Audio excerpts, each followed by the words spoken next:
Hi S L ടോക്സിലേക്ക് എല്ലാവർക്കും സ്വാഗതം. ഒരുപാട് ആളുകൾ പറയുന്നുണ്ട് ഞാൻ സ്നേഹിക്കുന്ന ആൾ അല്ലെങ്കിൽ എൻ്റെ ഭർത്താവിന് അല്ലെങ്കിൽ എൻ്റെ ഭാര്യയ്ക്കൊക്കെ എന്നോട് സ്നേഹം പ്രകടിപ്പിക്കാനായിട്ട് കഴിയുന്നില്ല, അല്ലെങ്കിൽ അവരെന്നോട് സ്നേഹം കാണിക്കുന്നില്ല എന്നുള്ളത്. ചില ആളുകളുടെ പ്രത്യേകത എന്ന് പറയുന്നത് അവർക്ക് സ്നേഹം പുറത്ത് കാണിക്കാൻ കഴിയില്ല എന്നുള്ളതാണ്. പക്ഷെ ഇവിടെ എന്ത് പ്രശ്നം വരാന്ന് വെച്ച് കഴിഞ്ഞാൽ നമ്മൾ ചിലപ്പോൾ നമുക്കത് മീൻസ് എങ്ങനെയാണ് പ്രകടിപ്പിക്കേണ്ടതെന്ന് അറിയാത്തത് കൊണ്ടായിരിക്കാം നമ്മൾ അങ്ങനെ ചെയ്യണ്ടാവുക. പക്ഷേ ഓപ്പോസിറ്റ് നിൽക്കുന്ന ആൾ വിചാരിക്കണ്ടാവുക ഇവർക്ക് എന്നോട് തീരെ സ്നേഹമില്ല എന്നുള്ളതാണ്. സോ പിന്നെ പോകെ പോകെ അവർക്ക് നമ്മളോട് സ്നേഹം കുറയുകയാണ് ചെയ്യാം. അതല്ലാന്നുണ്ടെങ്കിൽ നമ്മൾ ഈ സ്നേഹക്കുറവ് കാണിക്കുന്നത് അല്ലെങ്കിൽ നമ്മൾ സ്നേഹം പ്രകടിപ്പിക്കാത്തത് പിന്നീട് ഒരു വലിയ പ്രശ്നമായിട്ട് മാറും എന്നുള്ളതാണ്. സോ ഇന്നത്തെ ഈ ഒരു വീഡിയോയിൽ ഞാൻ ഷെയർ ചെയ്യാൻ പോകുന്ന കാര്യം എന്ന് പറയുന്നത്, നിങ്ങൾ സ്നേഹിക്കുന്ന വ്യക്തിയോട് നിങ്ങളുടെ സ്നേഹം നിങ്ങൾ തുറന്നു കാണിക്കാനായിട്ട് ആഗ്രഹിക്കുന്നുണ്ടെങ്കിൽ അത് ഓപ്പൺ ആയിട്ട് പറയാതെ തന്നെ, അതായത് വാക്കുകളിലൂടെ പറയാതെ തന്നെ എങ്ങനെയാണ് അത് പ്രകടിപ്പിക്കാനായിട്ട് കഴിയാന്നുള്ളതാണ്. അതിനുള്ള ഒരു 5 വഴികളാണ് ഇന്നത്തെ ഈ ഒരു വീഡിയോയിൽ ഷെയർ ചെയ്യാനായിട്ട് പോകുന്നത്. നമുക്ക് നോക്കാം എങ്ങനെയാണ് നമുക്കതിന് കഴിയുക. അതായത് നിങ്ങൾ സ്നേഹിക്കുന്ന വ്യക്തിയോട് നിങ്ങളുടെ സ്നേഹം തുറന്നു കാണിക്കാനായിട്ട് എന്തൊക്കെ കാര്യങ്ങൾ നമുക്ക് ചെയ്യാനായിട്ട് കഴിയുമെന്നുള്ളത് നോക്കാം. ഒന്നാമത്തെ പോയിന്റ് എന്ന് പറയുന്നത് ക്വാളിറ്റി ടൈം സ്പെൻഡ് ചെയ്യുക എന്നുള്ളതാണ്. നോട്ട് ചെയ്യുക, ക്വാണ്ടിറ്റി ടൈം എന്നല്ല നമ്മൾ പറയുന്നത്, ക്വാളിറ്റി ടൈം എന്നുള്ളതാണ്. അതായത് നിങ്ങളിപ്പോൾ അവരുടെ കൂടെ ഇരുന്ന് സംസാരിക്കുന്നത് വളരെ കുറച്ച് സമയമാണ് എന്നുണ്ടെങ്കിൽ പോലും അത് നല്ല ക്വാളിറ്റി ഉള്ള ഒരു ടൈമാക്കി മാറ്റുക എന്നുള്ളതാണ്. ഫോർ എക്സാമ്പിൾ പറയുകയാണെന്നുണ്ടെങ്കിൽ നിങ്ങൾ രണ്ടുപേരും സംസാരിക്കുകയാണ് അല്ലെങ്കിൽ ഒരുമിച്ചിരിക്കുകയാണെന്ന് വിചാരിക്കുക. എല്ലാവരുടെയും മീൻസ് നിങ്ങളുടെ ബാക്കി എല്ലാ പണികളും കാര്യങ്ങളെല്ലാം കഴിഞ്ഞിട്ട് ആ ഒരു ഫ്രീ ടൈമിൽ നിങ്ങൾ ഒരുമിച്ചിരിക്കുകയാണ്. ഇരിക്കുന്ന സമയത്ത് രണ്ടുപേരും ഫോണിലാണ് ഇരിക്കുന്നത്, മീൻസ് രണ്ടുപേരും ഫോൺ യൂസ് ചെയ്തുകൊണ്ടിരിക്കുകയാണ്. അപ്പോൾ ഇപ്പം നിങ്ങൾ ഫോൺ യൂസ് ചെയ്തുകൊണ്ടിരിക്കുന്ന ടൈമിൽ നിങ്ങളുടെ ഓപ്പോസിറ്റ് ഇരിക്കുന്ന വ്യക്തി എന്തെങ്കിലും കാര്യങ്ങൾ നിങ്ങളോട് പറയുകയാണെന്നുണ്ടെങ്കിൽ മേ ബി നിങ്ങൾക്കത് ശ്രദ്ധിക്കാനായിട്ട് കഴിഞ്ഞിട്ടുണ്ടാവില്ല എന്നുള്ളതാണ്. അതേപോലെ തന്നെ നിങ്ങൾക്കും എല്ലാ കാര്യങ്ങളും ഓപ്പൺ ആയിട്ട് പറയാനായിട്ട് അവിടെ പറ്റുന്നുണ്ടാവില്ല. ബിക്കോസ് നമ്മുടെ കോൺസെൻട്രേഷൻ എന്ന് പറയുന്നത് വളരെ കുറവായിരിക്കും എന്നുള്ളതാണ്. കാരണം പകുതി നമ്മൾ ഈ ഫോണിലിരിക്കുന്നത്, മീൻസ് പകുതിയും നമ്മൾ ഫോണിൽ ശ്രദ്ധിച്ചുകൊണ്ടിരിക്കുന്നതുകൊണ്ട് തന്നെ അവരുമായിട്ട് നല്ല രീതിയിൽ നമുക്ക് സംസാരിക്കാനായിട്ട് കഴിഞ്ഞിട്ടുണ്ടാവില്ല. അപ്പോൾ നമ്മൾ എപ്പോഴാണോ നല്ല രീതിയിൽ കമ്മ്യൂണിക്കേറ്റ് ചെയ്ത് തുടങ്ങുന്നത് അപ്പോഴാണ് ആ റിലേഷൻഷിപ്പ് കുറച്ചുകൂടി നല്ല രീതിയിൽ മുന്നോട്ട് പോകുള്ളൂ എന്നുള്ളതാണ്. കമ്മ്യൂണിക്കേഷൻ ബെറ്റർ ആവുകയാണെന്നുണ്ടെങ്കിൽ ആ റിലേഷൻഷിപ്പും ഏറ്റവും മനോഹരമായിട്ട് മുന്നോട്ട് കൊണ്ടുപോകാനായിട്ട് നമുക്ക് കഴിയും. സോ എപ്പോഴും നിങ്ങൾ ശ്രദ്ധിക്കേണ്ട കാര്യം എന്ന് പറയുന്നത് ക്വാളിറ്റി ടൈം സ്പെൻഡ് ചെയ്യാനായിട്ട് ശ്രമിക്കുക എന്നുള്ളതാണ്. അതായത് സംസാരിക്കുന്ന ആ ഒരു ടൈമിൽ രണ്ടുപേരും പരസ്പരം ഇഷ്ടത്തോടു കൂടി സംസാരിക്കുക. നിങ്ങൾക്ക് പറയാനുള്ള ഓരോ കാര്യങ്ങളും നിങ്ങൾ പറയാം. അതേപോലെ തന്നെ ആവശ്യമുള്ള വളരെ നല്ല കാര്യങ്ങൾ സംസാരിക്കാനായിട്ട് ശ്രമിക്കുക. ആ ഒരു ടൈമിൽ അവരെ ഇഷ്ടപ്പെടാത്ത കാര്യങ്ങളോ അല്ലെങ്കിൽ അവരോട് നിങ്ങൾക്ക് തോന്നിയിട്ടുള്ള വിരക്തിയും കാര്യങ്ങളൊന്നും സംസാരിക്കാതെ വളരെ ഓപ്പൺ ആയിട്ട് നിങ്ങളുടെ സ്നേഹം പ്രകടിപ്പിക്കുന്ന രീതിയിൽ നിങ്ങൾ സംസാരിക്കാനായിട്ട് ശ്രമിക്കുക. ഫ്രണ്ട്ലി ആയിട്ട് തന്നെ അവരോട് ഒരു ഫ്രണ്ട്ലി ടോക്ക് തന്നെ നടത്താനായിട്ട് ശ്രമിക്കുകയാണ് ഇവിടെ ചെയ്യേണ്ടത്. സോ ഇത്തരത്തിൽ ക്വാളിറ്റി ടൈം നിങ്ങൾ അവരുമായിട്ട് സ്പെൻഡ് ചെയ്യുകയാണെന്നുണ്ടെങ്കിൽ നിങ്ങൾ ഓപ്പോസിറ്റ് നിൽക്കുന്ന ആ പേഴ്സൺ മനസ്സിലാകുന്നുണ്ടാവുക അല്ലെങ്കിൽ അവർ ചിന്തിക്കുന്നുണ്ടാവുക ഇയാൾക്ക് എന്നെ ഒരുപാട് ഇഷ്ടമാണ്, അല്ലെങ്കിൽ എൻ്റെ കൂടെ സംസാരിക്കാനായിട്ടും മീൻസ് എൻ്റെ കൂടെ ഇരിക്കാനൊക്കെ ആയിട്ട് ഒരുപാട് ഇൻട്രസ്റ്റ് കാണിക്കുന്നുണ്ട്. സോ അതിന്റെ അർത്ഥം എന്ന് പറയുന്നത് ഇവർക്ക് എന്നെ ഒരുപാട് ഇഷ്ടമാണെന്നുള്ളതാണ്. ഇങ്ങനെയായിരിക്കും വിചാരിക്കേണ്ടാവുക. ഇത് നിങ്ങളുടെ റിലേഷൻഷിപ്പ് കുറച്ചുകൂടി നല്ല രീതിയിൽ മുന്നോട്ട് കൊണ്ടുപോകാനായിട്ട് ഹെൽപ്പ് ചെയ്യും.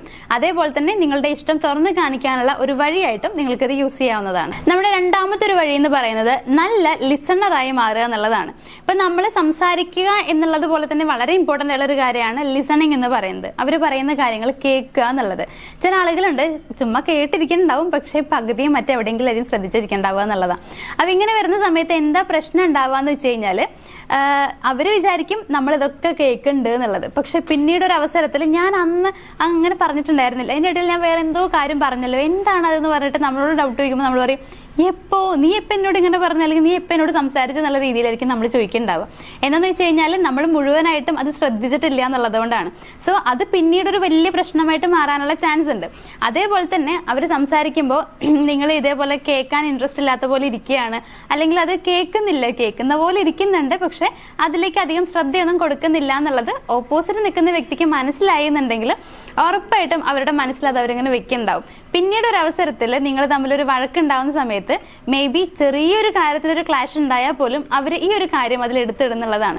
അപ്പൊ വളരെ ചെറുതായിട്ട് തീരേണ്ട പ്രശ്നം വലിയൊരു പ്രശ്നമായിട്ട് മാറാനുള്ള ചാൻസും വളരെ കൂടുതലാണ്. സോ ഇങ്ങനെ ലിസണിങ് ചെയ്യുന്നത് കൃത്യമായിട്ടില്ല എന്നുണ്ടെങ്കിൽ, അതായത് അവർ പറയുന്ന കാര്യങ്ങൾ കൃത്യമായിട്ട് തന്നെ നിങ്ങൾ കേൾക്കാൻ തയ്യാറാവുന്നില്ല എന്നുണ്ടെങ്കിൽ അതൊരു പ്രശ്നമായി മാറാനുള്ള ചാൻസ് കൂടുതലാണ്. നേരെ മറിച്ച് നിങ്ങൾ അവർ പറയുന്ന ഓരോ കാര്യങ്ങളും നല്ല രീതിയിൽ കേട്ടിരിക്കുന്നുണ്ട് എന്നുണ്ടെങ്കിൽ അവർക്ക് നിങ്ങളോടുള്ള ഇഷ്ടം കൂടാനാണ് അത് ഹെൽപ്പ് ചെയ്യുന്നത്. കാരണം എന്താണെന്ന് വെച്ച് കഴിഞ്ഞാൽ അവർ വിചാരിക്കുക ഞാൻ പറയുന്ന കാര്യങ്ങൾ കേൾക്കുന്നുണ്ട്, അത് എന്നോടുള്ള ഇഷ്ടം കൊണ്ടാണ് എന്നുള്ളത് സ്വാഭാവികമായും ഒരാളുടെ മനസ്സിൽ ചിന്ത വരും. സോ അങ്ങനെ വരുമ്പോൾ നിങ്ങൾക്ക് അവർ ഇഷ്ടമാണെന്ന് അവർ ചിന്തിക്കുന്നതിനൊപ്പം തന്നെ അവർ നിങ്ങളെയും തിരിച്ച് ഇഷ്ടപ്പെടും എന്നുള്ളതാണ്. സോ നല്ലൊരു ലിസണറായി മാറാനായിട്ട് ശ്രമിക്കുക. നമ്മുടെ മൂന്നാമത്തെ പോയിന്റ് എന്ന് പറയുന്നത് അവരെ നോട്ടീസ് ചെയ്യുക എന്നുള്ളതാണ്. അവരെ നോട്ടീസ് ചെയ്യുക എന്ന് പറയുമ്പോൾ അവരിൽ ചിലപ്പോൾ ഒരുപാട് മാറ്റങ്ങളൊക്കെ വരാനുള്ള ചാൻസ് ഉണ്ട്. ഇപ്പൊ ജസ്റ്റ് വിത്തിൻ 1 മന്തിന്റെ ഉള്ളിൽ തന്നെയാണെന്നുണ്ടെങ്കിലും ചെറിയ ചെറിയ മാറ്റങ്ങളൊക്കെ ആ പേഴ്സണിൽ വരുന്നുണ്ടായിരിക്കുമല്ലോ. സോ അങ്ങനെ വരുന്ന വളരെ ചെറിയ മാറ്റങ്ങൾ പോലും നിങ്ങൾ ശ്രദ്ധിക്കാനായിട്ട് ശ്രമിക്കുക എന്നുള്ളതാണ്. ചില ആളുകളുണ്ട് എന്തൊക്കെ മാറ്റം വരുത്തിയാലും നമുക്ക് പ്രകടമാകുന്ന മാറ്റങ്ങൾ ഉണ്ടായിരിക്കും. ഹെയർ സ്റ്റൈലിലൊക്കെ ഉള്ള മാറ്റം എന്ന് പറയുന്നത് നമുക്ക് പെട്ടെന്ന് തന്നെ മനസ്സിലാക്കാൻ പറ്റുന്നതാണ്. അങ്ങനെയൊക്കെ കണ്ടു കഴിഞ്ഞാലും നമ്മൾ തിരിച്ചൊന്നും പറയില്ല എന്നുള്ളതാണ്. അതെല്ലാം വിട്ടിട്ട് അവരെന്തെങ്കിലും ഒരു പുതിയൊരു മാറ്റം അവരുടെ ശരീരത്തിൽ കൊണ്ടുവരികയാണെന്നുണ്ടെങ്കിൽ അല്ലെങ്കിൽ അവരുടെ സ്വഭാവത്തിൽ കൊണ്ടുവരികയാണെന്നുണ്ടെങ്കിൽ അത് വളരെ കൃത്യമായി നോട്ടീസ് ചെയ്തിട്ട് നിങ്ങൾ അവരോട് പറയുന്ന സമയത്ത് അവരുടെ സന്തോഷം എന്ന് പറയുന്നത് വളരെ കൂടുതലായിരിക്കും. അത് നമുക്ക് എക്സ്പീരിയൻസ് ചെയ്യുമ്പോഴേ മനസ്സിലാവുള്ളൂ എന്നുള്ളതാണ്. ഇപ്പൊ നിങ്ങൾ അങ്ങനെ എക്സ്പീരിയൻസ് ചെയ്തിട്ടുള്ള ഒരു പേഴ്സൺ ആണെന്നുണ്ടെങ്കിൽ നിങ്ങൾക്കത് അറിയാനായിട്ട് കഴിയുന്നുണ്ടാവും. ശരിയാണ്, അത്തരത്തിലുള്ള അനുഭവം എന്ന് പറയുന്നത് വളരെ വലുതാണ്, വളരെയധികം സന്തോഷം തരുന്നതാണ് എന്നുള്ളത് നിങ്ങൾക്ക് മനസ്സിലാക്കാനായിട്ട് കഴിഞ്ഞിട്ടുണ്ടാവും. സോ ഓപ്പോസിറ്റ് നിൽക്കുന്ന പേഴ്സണും അങ്ങനെ തന്നെയാണ്.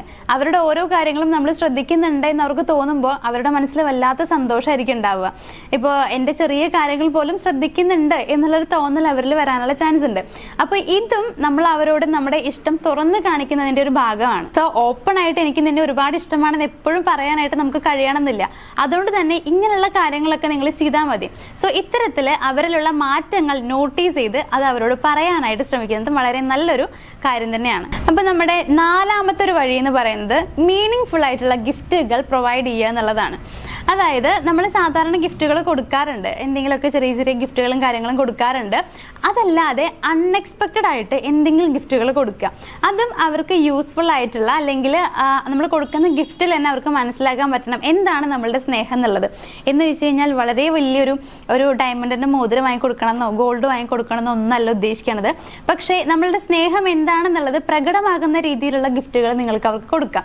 ഇനിയിപ്പോൾ അങ്ങനെ അല്ലെങ്കിൽ അവർക്ക് യൂസ്ഫുൾ ആവുന്ന സാധനങ്ങൾ ഉണ്ടാവും.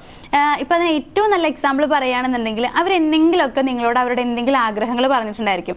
നിങ്ങളോട് വാങ്ങിത്തരാൻ പറഞ്ഞിട്ടുണ്ടാവില്ല, എങ്കിൽ പോലും എനിക്ക് ഇങ്ങനെ ഒരു സാധനം വാങ്ങണമെന്ന് ഒരുപാട് ആഗ്രഹമുണ്ട്, ഞാൻ കുറേ ആയി വിചാരിക്കണം, പെട്ടെന്ന് തന്നെ എനിക്കത് വാങ്ങണം എന്നുള്ള രീതിയിൽ ചിലപ്പോൾ പറയുണ്ടാവും. സോ അങ്ങനെ എന്തെങ്കിലും പറഞ്ഞിട്ടുണ്ടെങ്കിൽ അത് മനസ്സിൽ അങ്ങനെ നിങ്ങൾ സൂക്ഷിച്ച് വെച്ചോളുക. എന്നിട്ട് നിങ്ങളിങ്ങനെ എന്തെങ്കിലും ഒരു ഗിഫ്റ്റ് കൊടുക്കാനായിട്ട് പ്ലാൻ ചെയ്യുന്ന സമയത്ത് നിങ്ങൾ മനസ്സിലാക്കേണ്ട കാര്യം ആ പേഴ്സൺ അത് വാങ്ങിയിട്ടില്ല എന്നുള്ളതാണ്. അതായത് അവർ വാങ്ങിയിട്ടില്ല എന്നുണ്ടെങ്കിൽ ആ ഒരു സാധനം നിങ്ങൾ അവർക്ക് വാങ്ങിക്കൊടുക്കുകയാണ് ചെയ്യേണ്ടത്. ഉറപ്പായിട്ടും അതവർക്ക് ഒരുപാട് സന്തോഷം തരുന്ന കാര്യമാണ്. അതേപോലെ തന്നെ നമ്മൾ നേരത്തെ പറഞ്ഞ കാര്യവുമായിട്ടും ഇത് കണക്റ്റഡ് ആണെന്നുള്ളതാണ്. അതായത് നമ്മൾ പറയുന്ന ഓരോ കാര്യങ്ങളും ആ വ്യക്തി ശ്രദ്ധിക്കുന്നുണ്ട് എന്നുള്ളത് കൊണ്ടാണല്ലോ അവരെനിക്ക് വാങ്ങി തന്നത് എന്നൊരു തോന്നൽ അവർക്ക് ഉണ്ടായിരിക്കും. അതും ഈ പറഞ്ഞതുപോലെ തന്നെ നിങ്ങളോടുള്ള സ്നേഹം കൂട്ടാനും നിങ്ങളുടെ സ്നേഹം ആ വ്യക്തിക്ക് മനസ്സിലാക്കാനുമുള്ള ഒരു വഴിയാണ്. സോ ഇത്തരത്തിൽ നല്ല മീനിങ് ഫുൾ ആയിട്ടുള്ള ഗിഫ്റ്റുകൾ കൊടുക്കുക. അതേപോലെ അൺഎക്സ്പെക്റ്റഡ് ആയിട്ടും അവർക്ക് യൂസ്ഫുൾ ആവുന്നതുമായിട്ടുള്ള ഗിഫ്റ്റുകൾ കൊടുക്കാനായിട്ട് ശ്രമിക്കുക. ദെൻ നമ്മുടെ 5th പോയിന്റ് എന്ന് പറയുന്നത് നിങ്ങളുടെ സ്നേഹം പ്രകടിപ്പിക്കാൻ വേണ്ടിയിട്ട് മറ്റ് വഴികൾ എന്ന് പറയുമ്പോൾ നിങ്ങൾക്ക് അവർക്ക് അപ്രിസിയേഷൻസ് നൽകാം. അതേപോലെ തന്നെ ഗ്രാറ്റിറ്റ്യൂഡ് അറിയിക്കാം എന്നുള്ളതാണ്. അതായത് അവർ ചെയ്യുന്ന നല്ല കാര്യങ്ങൾ ഉണ്ടെങ്കിൽ അതിനെ നിങ്ങൾ അവരെ അഭിനന്ദിക്കാനായിട്ട് ശ്രമിക്കുക. അതേപോലെ അവർ നിങ്ങൾക്ക് ചെയ്തു തരുന്ന സർവീസസ് ഉണ്ടാവും. ഫോർ എക്സാമ്പിൾ പറയുകയാണെങ്കിൽ നിങ്ങൾക്ക് നല്ല അടിപൊളി ഡിഷുകൾ അവരുണ്ടാക്കി തരുന്നുണ്ടെങ്കിൽ അതിന് ഗ്രാറ്റിറ്റ്യൂഡ് അറിയിക്കാം. അതായത് ഇങ്ങനെ ചെയ്ത് തന്നതിന് നന്ദി എന്നുള്ളത്. ഫുഡ് എന്നുള്ളത് ഞാൻ ജസ്റ്റ് ഫോർ എക്സാമ്പിൾ മാത്രം പറഞ്ഞതാണ്. അതല്ലാതെ വേറെ കുറേ കാര്യങ്ങൾ ഉണ്ടായിരിക്കുമല്ലോ. നിങ്ങൾക്ക് എന്തെങ്കിലും കാര്യങ്ങൾ അവർ ചെയ്തു തരുന്നുണ്ടെങ്കിൽ അതിനുള്ള ഗ്രാറ്റിറ്റ്യൂഡ് അറിയിക്കുക എന്നുള്ളതാണ്. അപ്രിസിയേഷൻ എന്ന് പറയുന്നത് മോസ്റ്റ് ഇമ്പോർട്ടൻ്റ് ആണ്. അത് ഏതൊരാൾക്കും സന്തോഷം കൊടുക്കുന്ന ഒരു കാര്യമാണ്. മീൻസ് അവർ ചെയ്ത കാര്യങ്ങളെ നമ്മൾ അഭിനന്ദിക്കുന്നത് എല്ലാ ആളുകൾക്കും സന്തോഷമുള്ള കാര്യമാണ്. സോ അപ്രിസിയേഷൻ മസ്റ്റായിട്ട് നിങ്ങൾ ചെയ്യാനായിട്ട് ശ്രമിക്കുക. അതിലിപ്പോൾ അവർ ചെയ്തത് വളരെ കുഞ്ഞു കാര്യമാണെന്നുണ്ടെങ്കിൽ പോലും ഇപ്പം നിങ്ങൾക്ക് ചെയ്തു തന്നതായാലും നിങ്ങൾക്ക് അവർ ചെയ്തതിൽ ഇഷ്ടപ്പെട്ടതാണെന്നുണ്ടെങ്കിലും ഈ പറയുന്ന രീതിയിൽ അഭിനന്ദനങ്ങൾ നിങ്ങൾക്ക് അറിയിക്കാം എന്നുള്ളതാണ്. അത് നിങ്ങളുടെ ഇഷ്ടം നിങ്ങൾ തുറന്നു കാണിക്കുന്നതിന്റെ മറ്റൊരു മാർഗമാണ്. ഇത്തരത്തിൽ അപ്രിസിയേഷൻസും ഗ്രാറ്റിറ്റ്യൂഡും കാര്യങ്ങളൊക്കെ അറിയിക്കാനായിട്ട് ശ്രമിക്കാം. അപ്പോൾ ഇത്രയും കാര്യങ്ങൾ നിങ്ങളൊന്ന് ഫോളോ ചെയ്താൽ മതി. ഇപ്പോൾ ഞാൻ നേരത്തെ പറഞ്ഞല്ലോ, നിങ്ങൾക്ക് ചിലപ്പോൾ ഇഷ്ടമാണെന്നുള്ളത് പറഞ്ഞുകൊണ്ടിരിക്കാനായിട്ട് മടി ഉണ്ടായിരിക്കാം, അല്ലെങ്കിൽ പറയാൻ തന്നെ ഇഷ്ടപ്പെടാത്ത ആളുകളുണ്ട്. എൻ്റെ ഇഷ്ടം ഞാനിങ്ങനെ ഇപ്പോൾ ഈ ഐ ലവ് യു എന്നൊക്കെ പറയുന്നത് നമ്മളൊരു പഴഞ്ചൻ മോഡൽ എന്ന് പറയുന്നില്ല, ഇപ്പോഴും ആളുകൾ പറയുന്നുണ്ട്. എങ്കിലും അത് പറയാതെ തന്നെ മനസ്സിലാക്കണം, എൻ്റെ ഇഷ്ടം ഞാൻ ഇങ്ങനെ വേർഡ്സിലൂടെ പറയാതെ അവർ മനസ്സിലാക്കണം എന്ന് ആഗ്രഹിക്കുന്ന കുറേ പേരുണ്ടാവും. പക്ഷെ നിങ്ങൾ മനസ്സിലാക്കുക, നമ്മളുടെ വാക്കുകളാണ് ഏറ്റവും നല്ല മാർഗം. അതായത് നമ്മളുടെ മനസ്സിലുള്ളത് തുറന്ന് കാണിക്കാനായിട്ടുള്ള ഏറ്റവും നല്ല വഴി എന്ന് പറയുന്നത് നമ്മളുടെ വാക്കുകൾ തന്നെയാണ്. നമ്മൾ സംസാരിക്കുമ്പോഴാണ് നമ്മളുടെ ഇഷ്ടം എന്താണെന്നുള്ളത് ആ വ്യക്തിക്ക് കൂടുതലായിട്ട് മനസ്സിലാക്കാൻ പറ്റുക. പിന്നീടാണ് പ്രവൃത്തി വരുന്നത്. അപ്പൊ അതുകൊണ്ട് തന്നെ പ്രവൃത്തിയിൽ മാത്രം കോൺസെൻട്രേറ്റ് ചെയ്തിരിക്കരുത്. പറ്റുമെങ്കിൽ നിങ്ങൾ സംസാരത്തിലൂടെ തന്നെ നിങ്ങളുടെ ഇഷ്ടം ആ വ്യക്തിയെ അറിയിക്കാം. പക്ഷെ അതിന് തീരെ താല്പര്യമില്ലാത്ത ആളുകളാണെന്നുണ്ടെങ്കിൽ ഈ പറഞ്ഞ കാര്യങ്ങൾ നിങ്ങൾ ഫോളോ ചെയ്താൽ മാത്രം മതി. ഉറപ്പായിട്ട് നിങ്ങളുടെ ഓപ്പോസിറ്റ് നിൽക്കുന്ന പേഴ്സണെ മനസ്സിലാക്കാനായിട്ട് പറ്റും നിങ്ങളുടെ സ്നേഹം എത്രത്തോളമാണ് എന്നുള്ളത്. സോ ഈ പറഞ്ഞ എല്ലാ പോയിന്റ്സും നിങ്ങളൊന്ന് ട്രൈ ചെയ്ത് നോക്കും ഞാൻ വിചാരിക്കുന്നു. അപ്പൊ നമ്മുടെ വീഡിയോ നിങ്ങൾക്ക് ഇഷ്ടമായി എന്നുണ്ടെങ്കിൽ വീഡിയോ ഒന്ന് ലൈക്ക് ചെയ്തേക്കുക. അതേപോലെ നിങ്ങളുടെ ഫ്രണ്ട്സോ ഫാമിലിയോ ആർക്കെങ്കിലും ഒക്കെ ഈ പറഞ്ഞ പ്രശ്നം ഉണ്ടെങ്കിൽ, അതായത് ഇഷ്ടം പറയാൻ മടിയാണ് അല്ലെങ്കിൽ പ്രകടിപ്പിക്കാൻ മാത്രമേ കഴിയുള്ളൂ, സോ എങ്ങനെ പ്രകടിപ്പിക്കണം എന്നുള്ളത് അറിയാണ്ടൊക്കെ ഇരിക്കുന്ന ആളുകളൊക്കെ ആണെന്നുണ്ടെങ്കിൽ ഈ വീഡിയോ ജസ്റ്റ് ഒന്ന് ഷെയർ ചെയ്ത് കൊടുത്തേക്കാം. അതേപോലെ നമ്മുടെ വീഡിയോയ്ക്ക് ഇനിയിപ്പോൾ നിങ്ങൾക്ക് എന്തെങ്കിലും ഡൗട്ടുകളും കാര്യങ്ങളും ഒക്കെ വരികയാണെന്നുണ്ടെങ്കിൽ ഒന്ന് കമന്റ് ചെയ്ത് ചോദിക്കാം. അങ്ങനെ അല്ലാന്നുണ്ടെങ്കിൽ മുകളിൽ നമ്പർ കൊടുത്തിട്ടുണ്ട്, അതിലേക്ക് ഒന്ന് കോൺടാക്ട് ചെയ്തിട്ട് നമ്മളിവിടെ കൊടുക്കുന്ന കോഴ്സും കാര്യങ്ങളും ഒക്കെ ഉണ്ട്. അപ്പോൾ അതിനെക്കുറിച്ചെല്ലാം നിങ്ങൾക്ക് ഡീറ്റെയിൽസ് അറിയണം എന്നുണ്ടെങ്കിൽ ഒന്ന് കോൺടാക്ട് ചെയ്താൽ മതി, എല്ലാ കാര്യങ്ങളും പറഞ്ഞു തരാം. ഓക്കെ, അപ്പോൾ നമുക്ക് മറ്റൊരു വീഡിയോ ആയിട്ട് കാണാം. അതുവരെ താങ്ക് യു.